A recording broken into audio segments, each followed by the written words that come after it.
Salts, sugars, and grains. Welcome back to Sound of Siren. I'm Xavier. I'm Dylan. Welcome back to another episode. A bit of a tongue twister from Xavier there. Not his first time saying it, we'll say that. But welcome back to another episode. And today, it's been a long time since we've reviewed the NBA, and we're finally at the playoff save. And we've had the play-ins. There's one more, of course, but we thought we'd make a bracket. And I think the first thing I want to ask you is, how was yesterday? As a Lakers fan, magnificent. So we beat the Warriors, and now we get to verse the Phoenix Suns, which, in my opinion, of the teams first, second, third, I think they're probably the best team to verse. I don't think they're quite as good as the Jazz, given that they have like a total lack of playoff experience. Like that, or two of their three best players in Devin Booker and DeAndre Ayton haven't played in a single playoff series. So that's going to be extremely difficult for them to come in and beat, in my opinion, the best player of all time in their first playoff series ever. We know they're not as good as the Clippers in most people's opinions, and then we get to some of the lower teams. But so I think it's really good for the Lakers. They obviously don't have to play an elimination game against the Grizzlies, and they get to verse, in my opinion, the lesser team.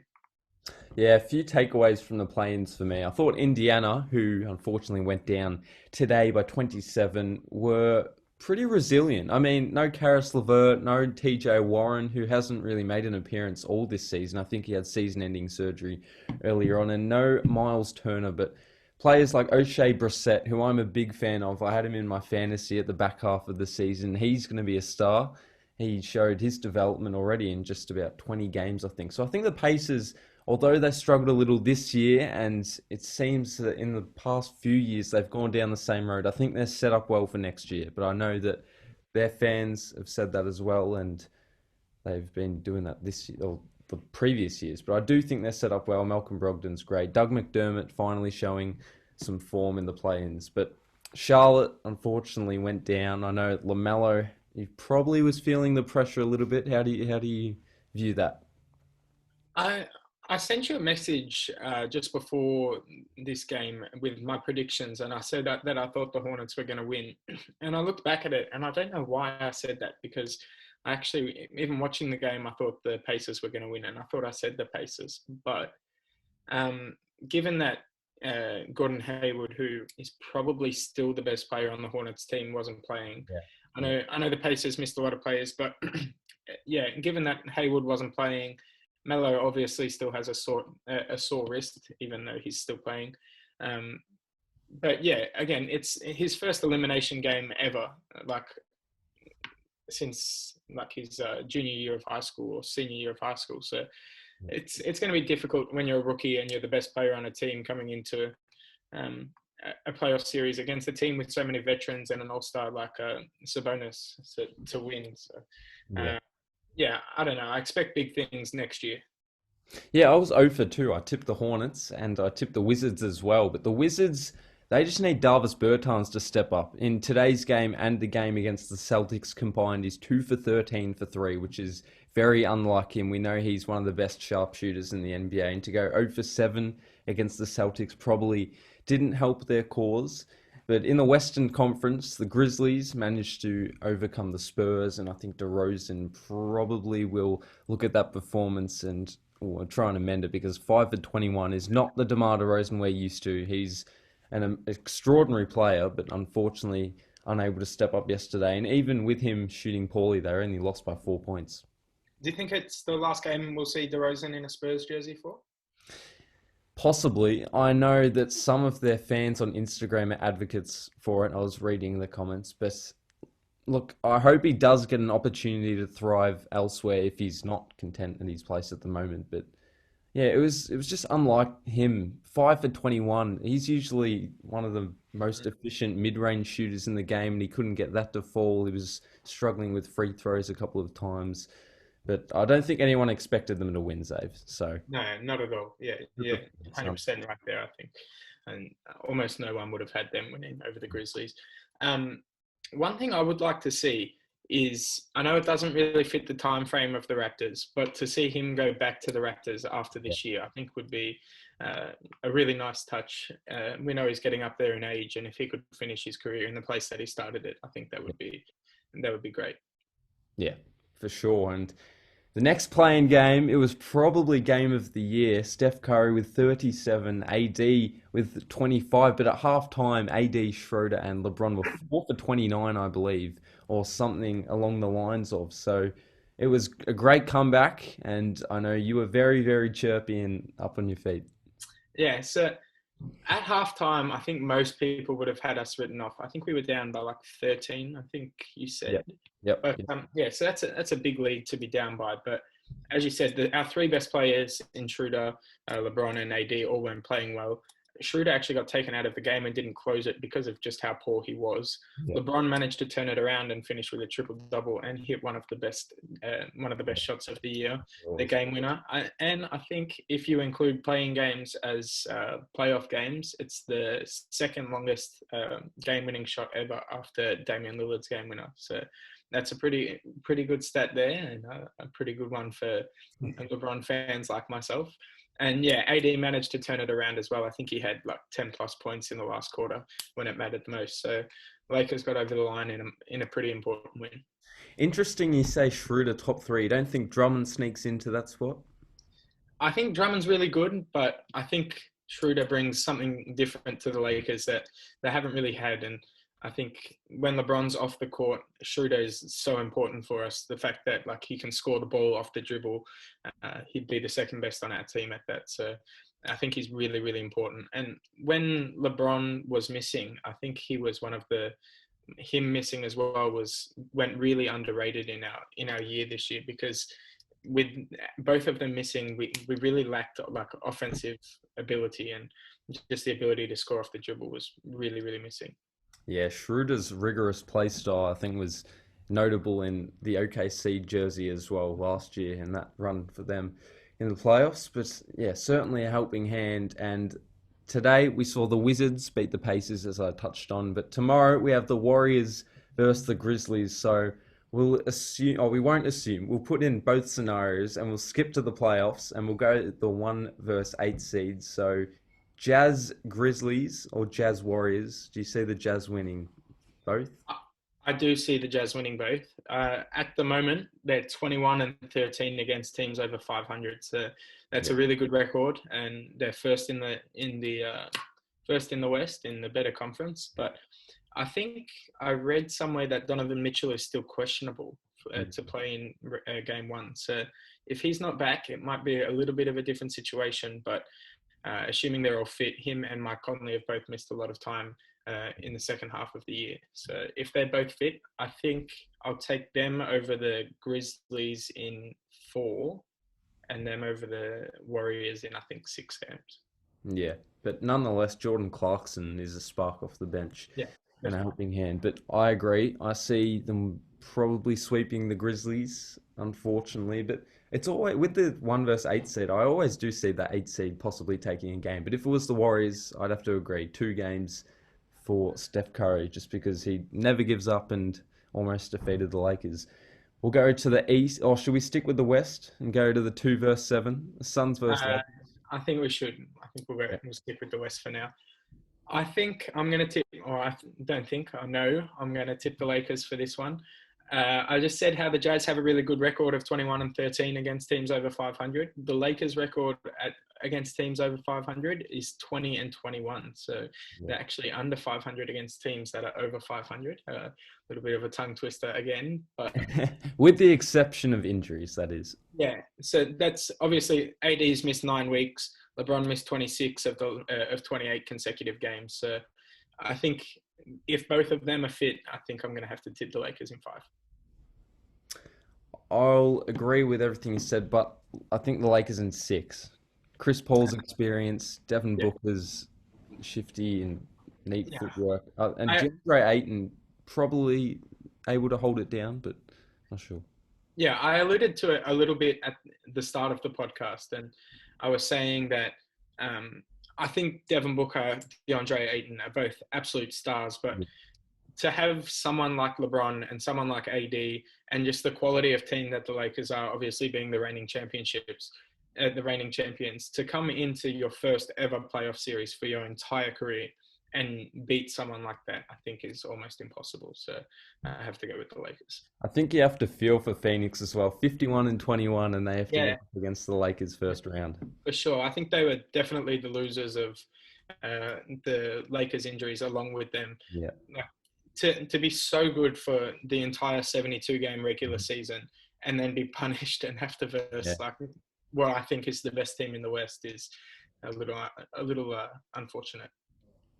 Yeah, for sure. The 3 versus 6 seed, it's the Nuggets and the Trailblazers, and I'm reminiscing 2 years ago, and that was one heck of a playoff series. 7 games it was, and I'm thinking it's probably going down a similar path, but I do believe the Nuggets will take it in 7, but that's just a visceral feeling. I think this one is probably the most difficult of all of Yeah. the Yeah. Western Conference series to predict, and I think I'm actually going to go against you and tip the Yeah. Blazers in 7. The main reason for that being that Jamal Murray, who's in my opinion the Nuggets' second best player, won't be playing. So obviously that's a massive injury, and it's going to hurt the Nuggets a lot, if not in the first round later on. So I've got Blazers in 7. Yeah, no, this one could go either way. I do think Jamal Murray's absence, as you said, will hurt them. But Nikola Jokic, in my opinion, the MVP, and between him and Steph Curry, it'll be very tight. But I do think Jokic was more consistent across the regular season. Steph obviously had some huge performances compared to Nicola's, sorry, I should say. But I do have Jokic as the MVP. To the 4th and 5th seed matchup, and probably the most underrated side, I think, the LA Clippers. I think this is, again, a really, really good series. Yeah, I know last year I've watched every single one of these games, and each and every one of them was magnificent. When Porzingis got injured, and I think, honestly, if he didn't get injured and ejected in, I think, game 3 or 4, yeah, yeah, I honestly reckon I would have tipped the Mavericks last year. Like, not because they were a better team, but because in the specific series, I think they played like the better team. And I'm going to have to tip the Clippers because of just how good they are, how good they have been, and just like the quality of players that they have, like 1 through 15 on their roster. So I'm yeah. going to have to pick them, but I think it's going to be at least a 6-game series. Like Oh yeah, Luka sure. Doncic and Kristaps Porzingis are absolute stars, and they're going to be for a long time. So it's a very good series, this one. It looks like we're shaping up for the most competitive playoffs for a long time. I mean, every team is great. I mean, the 1 versus 8 seed Jazz Warriors. You would expect that to be a second round matchup, wouldn't you? The Warriors could upset the Jazz, I do think. But in this series, I'll take the Clippers in 6. And is it weird for me to say that if the Clippers and Lakers matched up, I would probably see the Clippers getting over the top? Um, it's not that weird, given that they're a higher seed and like the Lakers they've struggled as of late. No Yeah, ifs, ands, or buts about exactly. it. They've struggled as of late, given that both of their star players, even Schroeder coming back from his health and safety protocol, is um, not the not the best lead up going into another championship run, hopefully. But I'm still going to have to tip the Lakers if they're all healthy. I can't really see them like losing. I know they last year I said I'm tipping the Lakers over the Clippers because the Lakers had the chemistry. The Clippers missed like every second game, given that both Kawhi Leonard and Paul George did a lot of load managing. But I think the Lakers are a little bit different, given that they have so much championship experience. Like all of the players that won it last year, Marc Gasol won one with the Raptors. We know LeBron's got 4 of them. So I think the championship DNA and some of the players that they have are just instant chemistry. So I think I'd still have to tip them. Yeah, but they will be dependent on Paul George this year, I think, after last year's performance. And I hope he does step up, you know. But with the Lakers, I think they were a little lethargic, and that's probably why I haven't seen the hype behind them. But they've only had a few games to get together and play as a team, and Yeah. yesterday's game was a great one for them. I think one thing about the Lakers that's really impressed me is LeBron James and Anthony Davis missed like a massive chunk of the season. And in my opinion, before both of them got injured, they were both all defensive players. and AD was perhaps even leading the Defensive Player of the Year race. Yeah. And even without the two of them, their team was still the number one ranked defense for the entire year. So I find that really incredible, and that's something that's going to stick with them and get even better, given that they have two elite defenders coming back into the team. And then the offensive side of the ball, they were like subpar. I think they may have been in the 20s for offensive rating, but we know if you had superstars like LeBron James and Anthony Davis, your offense is going to click a lot better than it would without them. So, yeah, I'd still have to tip them. So we'll stick with the Western Conference, and heading into the semis, we have the Clippers and the Jazz. Another good series. The Clippers in 6 games for most of the reasons that I just talked about before. Yeah. Again, they've got superstars and they're a really deep team. So although the Jazz have been so good over the regular season, I still have to pick the Clippers. Yeah. I'll tip the Clippers as well, probably in 6. So we're along this similar path, but you have the Lakers and the Blazers. I have the Lakers and the Nuggets, but I do see the Lakers winning regardless of who it is, and I think you'll agree. Yeah, I think Lakers in 5 again, probably. Yeah, I'll take the Lakers in 5 over the Nuggets as well. And to the conference finals, it's the Battle of LA. So we talked about it just fairly recently on this podcast, like only a couple of minutes ago, but I think I'm going to have to tip the Lakers in 7 games due to all the reasons I just said. I'll say 7 games. But, it's tough. I mean, I wish we had it last year, and I really do. Unfortunately, we didn't, obviously, but I did say the Clippers before. Now I'm thinking the Lakers. I'll just say 7 games. I'll just say 7 games, and once we get to the finals, then we can talk about it. I find it really interesting, like not just you, but so many people. Yeah. I know you haven't written off the Lakers, like you still think they're going to make it to the Western Conference Finals.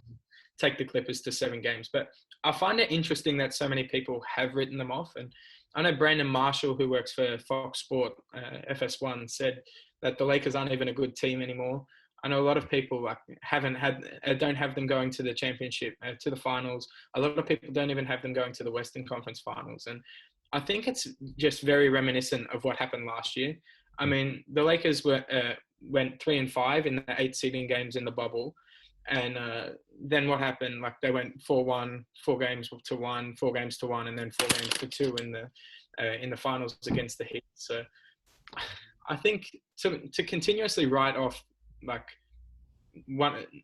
probably the most or one of the 2 most talented teams in the NBA. We'll get to the other one in a little bit, but I think it's really, really tough to write someone off like that. And writing off someone like LeBron James, who gets written off like almost every year, but it should be illegal. You can't do it until he shows you proof that you should be able to do it. So with the exception of 2011. Yeah, definitely. Yeah, for sure. But we'll come back to that, the Lakers-Clippers battle. And I do think we know who will probably make it out of the East, but we'll go to the 1 and 8 seed anyway. It's the 76ers and the Wizards.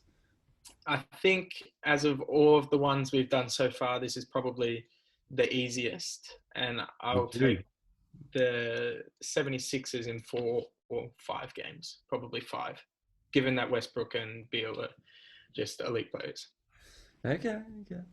You say the easiest. Probably is the easiest outcome-wise, but in terms of games, I think it'll be the most competitive series. You have the boisterous Russell Westbrook, and he'll be going at Joel Embiid. The rivalry continues there. Ben Simmons proving his depoy case. Tobias Harris, who's probably underrated this year. He's certainly stepped it up after last year. And then Bradley Beal, who's a scoring presence. But unfortunately, no real centers. I know Daniel Gafford's there. Robin Lopez, but I don't think they can handle Embiid, and I'll take the 76ers in 5. Yeah, I think, one of the big points that you just said was there's no one that's going to stop Embiid, probably in the entire Eastern Conference, let alone on the Wizards. So, yeah, 76ers for sure, I think. Gafford had 15 points, 13 boards, and 5 blocks today, by the way, but will it be enough to handle Embiid? The Nets and Celtics, I think this one is probably the easiest to predict, Dave. I've got the Nets in 4, but I think Boston will make 2 of them competitive. I think I'll take Nets in 5. We know the Celtics, they could have been a much better team this year. A lot of people predicted them to be, but I know Jaylen Brown's out for the rest of the season, so without him, I can't really see this being that good of a series. But I think Jason Tatum is just such a talented player that he could go for 50, maybe even 60 in any given one of the games and win them one. So I think Nets in 5. And it's amazing in hindsight when we suggested that they would be finals contenders at the start of the year, but they've been very unlucky with injuries, and then they traded Tice and someone else off the top of my head, I can't remember. So they shifted their team really, but they're the 7th seed and now probably first rounders, but their effort in the play-in was great nonetheless. Now, this, in my opinion, I'm very biased, I guess, but I think this is probably the best series for me. The Heat and the Bucks looking for revenge, the addition of Drew Holiday, and Miami just have Jimmy buckets. Yeah, I 100% agree with you. This is the number one best matchup in the first round, at least.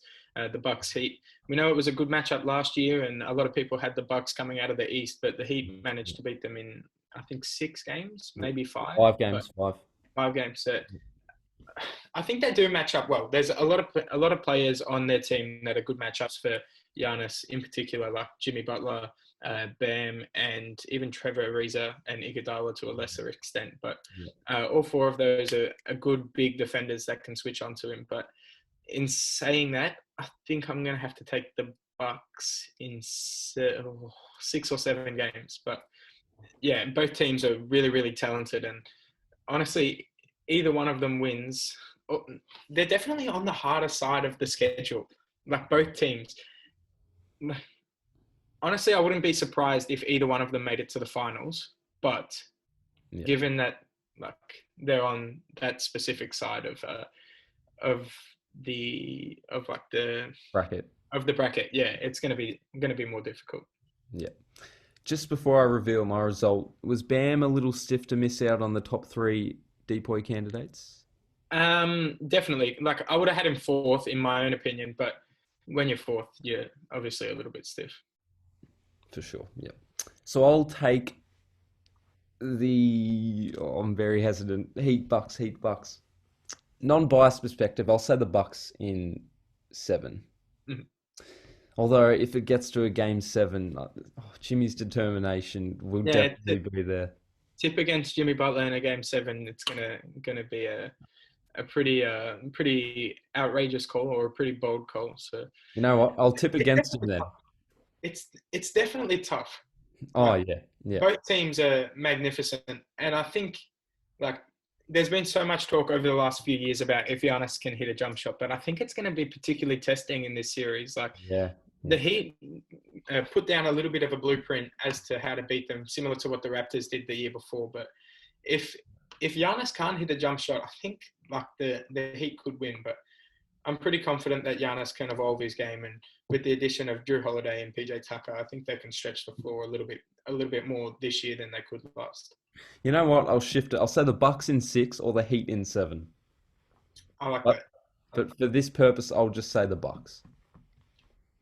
But I think Chris Middleton will be the one who's tested, I think. But we saw without Giannis last year, he single-handedly won them a game, basically. The final first-round series, the Knicks and the Hawks, probably the least talked about and probably one of the more interesting ones. I think like it's going to be one of the more competitive ones, but I think it's less talked about because there's not going to be a spark. Yeah. Touch on wood, but there's probably not going to be like the winner of the championship isn't going to come from this game. But I think I'm going to tip the Hawks. Like I know there's been so much talk about the Knicks this year being the first year that they've really had that they've been good, but I think Trae Young's probably the best player in the series, with all due respect to Julius Randle, him being second, and then I think they probably got like the 3rd and 4th best in Clint Capella and John Collins as well, obviously. Yeah. And then they've got some other good role players like Chris Dunn. I think he's still injured, but if he did play, he'd be very good. I don't think he will though. But Bogdanovic is a very good scorer. Who, sorry? Gallinari. Yeah, definitely. Is he still coming off the bench? I think he is. But yeah, he was. He's still a very good scorer, and so is Bogdanovic. So I think the Hawks have offensive firepower that the Knicks can't really match. So. think This I is have to go the Hawks, but it'll be in 6 or 7 games. this is one of those series where if you're sitting on the couch, you just want a close competitive game because, as you said, I don't see. No offense to these teams, I don't see them going further than the second round because they'll have to face Philadelphia or Washington, and I'd probably see Washington getting over the top of them anyway. That would be a good series, by the way, Wizards Hawks or Wizards Knicks. But I've got Randall as the first best player, but I do see the Hawks winning in 6. Yeah. And Might be an interesting conversation for later, the Julius Randle Trae Young debate. But I could think be, could be. I'm really high on Trae Young. I know a lot of people have been like really against him and the way that he plays the game, like drawing fouls. But I think like if the fouls are there to be drawn, then you've got to take advantage of it. I think. Oh yeah, I know I posted something on my Instagram a fair while ago where like Trae Young averages more points than, and then I put like players more assists than, yeah. and I think he's like second or third in the league for assists per game, and he's top 10 for points as well. So he's really, really good in my opinion, despite being a complete and total defensive liability. Yeah, that's the only worry. But the guards won't have the biggest impact for the Knicks besides Derrick Rose. But if the bench plays, then they'll probably have to go on him. But Derrick Rose definitely a tough assignment for Trae Young if he is on him. The experience and just the skill all around. So we'll continue on this road. 76ers versus the Hawks. I'm going to go 76ers in 6 games, maybe even 5. Really? 6-5. Jeez. Okay. I really like the 76ers team. I think they're really deep. They've got a lot of shooters now, other than Ben Simmons, obviously. But Yeah. Ben Simmons brings a lot of other things to the table, like elite playmaking and elite defense. So I think the Sixers are a real force to be reckoned with. Yeah, I'm agreeing with you, but I think they'll sweep them, to be honest. Oh, sweet. Okay, I yeah. couldn't see Atlanta taking a game just because they match up so well against them, Philadelphia. Capella, Embiid, Trae Young with Ben Simmons and Simmons a depoy favorite. So I see them sweeping them, probably a little harsh. But as I said before, if they do take a game, I wouldn't be surprised because that's just the theme sometimes of the 1-4, 1-8. I will go 5. Sorry, I won't go 6. I'll go 5. But Trae Young, I think again he can score like 60 on any given night and have 10 assists. And then I think Clint Capella is actually probably out of all of these teams, him and Bam are probably, and maybe Giannis as well, are the 3 best matchups for Joel Embiid. So I think they're actually not the worst matchup, but I'll still take the Sixers in 5. If this series takes place, it'll definitely be up to the shooters of Philadelphia because Tobias Harris will probably have DeAndre Hunter on him, who's pretty versatile and a good defender, and then Danny Green and Seth Curry should be able to drain threes from the corner or the wing. So because Ben Simmons, unless he gets past Trae Young, which he should be able to, but Capella is a huge defensive presence for the Hawks. We'll stick down the other road, and it's the Bucks Nets. This is another really tough one. I know I really like the Bucks, and I think they're a really, really good team. But the Nets are really, really talented. And I was talking about before, the Lakers are a top 2 most talented team in the league, and I think the Nets are the other one. And if the big 3 can all gel together, I think I'm going to have to take the Nets. But I think it'll be in 6 or 7. Yeah. And honestly, I could even see this being a little bit like the Clippers last year, given that like they don't have the chemistry, they haven't played together, and they're coming up against a really, really good team that a lot of people are underrating in the Bucks. So I wouldn't be totally shocked, honestly, if the Bucks did beat the Nets, but the Nets are so talented that I have to pick them regardless. A little off track, but if teams are underrating the Bucks, are they underrating the Heat too?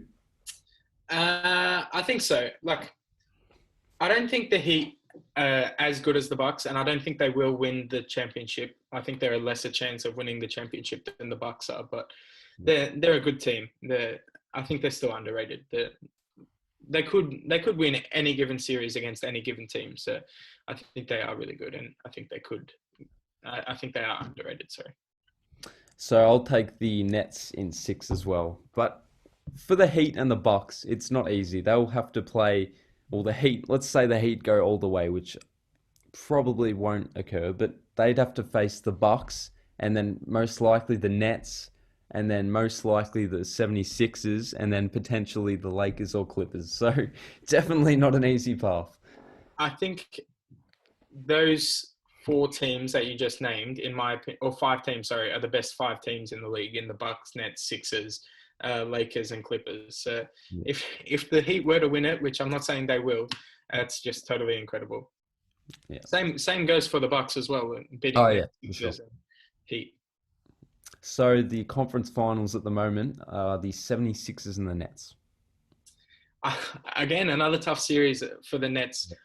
If the two games that the Nets, or maybe one game that the Nets dropped to the Sixers, I think was a massive one, because we just talked about the road that the Nets have to run through compared to the Sixers only having to beat the Wizards and then the Hawks or Knicks. It's a lot easier for them than it is for the Nets. But for sure. Again, I'm going to say the same thing as I did with the Bucks. I wouldn't be totally surprised if the 76ers did beat the Nets, but due to the talent that the Nets have, I'm going to have to pick them in 6 or 7 games. Yeah, I'll agree. The Nets in 6, but the only concern is who will guard Joel Embiid if DeAndre Jordan isn't back. Blake Griffin potentially, but also I think the loss of LaMarcus Aldridge is huge because he was a strong body, a lot of width and some experience as well. So I do think he would have been able to help them there. But aside from that, I say the Nets win. DeAndre Jordan and Nick Claxton are going to be the first two options that the Nets throw to them. But all year they've liked to go with the small ball lineup, running either Jeff Green or Blake Griffin at the center. And honestly, neither of them are going to even be able to slow down Joel Embiid. I think that they're too small and just honestly not good enough defenders. So they might prove me wrong, but I highly doubt it. So I think this series in particular will be the one that DeAndre Jordan plays most minutes in. We're looking deep into the playoffs though, so if this does occur, it's hypothetical. Yeah. So the finals for us is the Nets unanimously, and then the Lakers or the Clippers. So if the Nets played the Clippers, who would you say?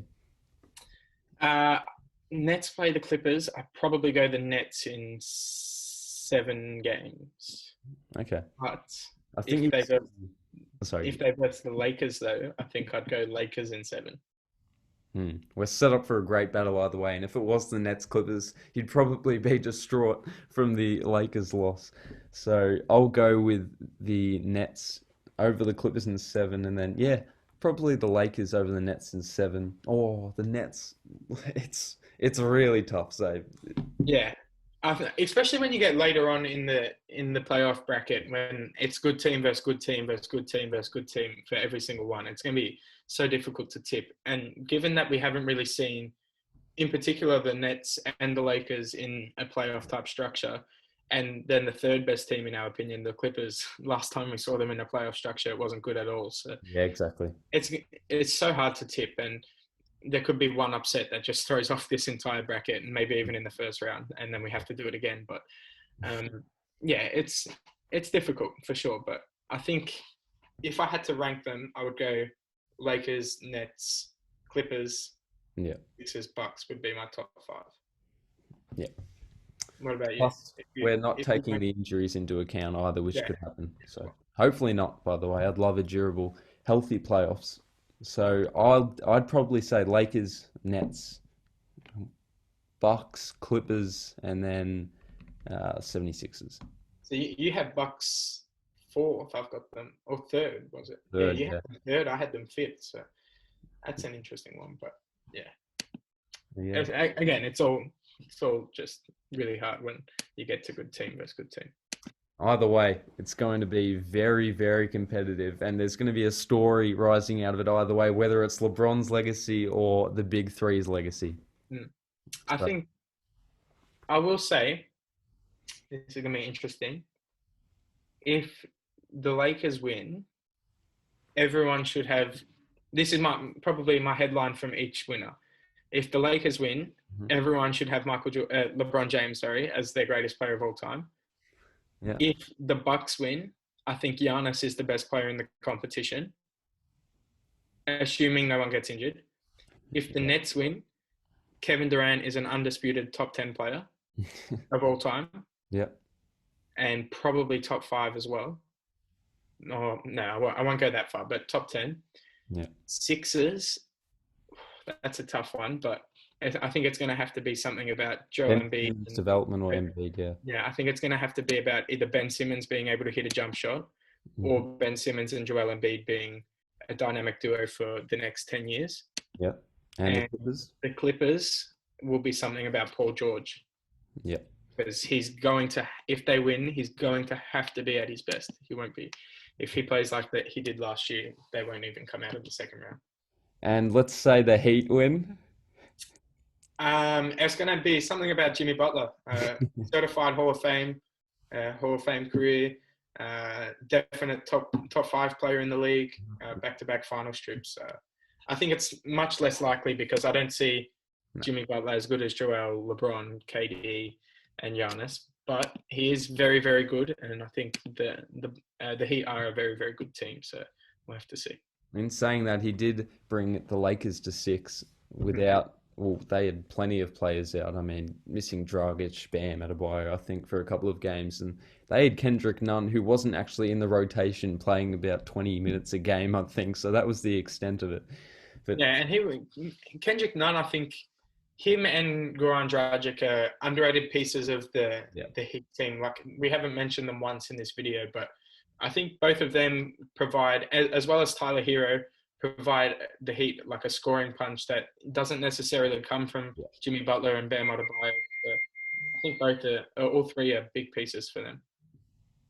And one more defensive presence, possibly Dwayne Dedman. You know what I said about LaMarcus Aldridge before. I think Dwayne Dedman's probably a similar body type to that and can hold his own. But yeah, tough task for the Heat. Apologies about that. But any other discussions, Dave? Nothing else from me. Nothing yet. Right, so they kick off at 4 a.m. Miami, Milwaukee. Whether or not I'll wake up or watch the replay at 9, we'll have to sort out in the next day or two. But good luck against the Suns. Hopefully Miami can overcome the Bucks from a non-biased perspective. But yeah, thanks for watching the video. Hopefully you enjoyed it. Don't forget to follow our socials at AFL Supercoach. I know we're talking about the NBA, but we're doing some behind-the-scenes work there at Fooppy Beanies. It's Darce's new company, I guess, or not company, but we're all working on that. So I hope you enjoy it. Make sure to like, and STS.podcast. And STS.podcast. And we'll see you next time.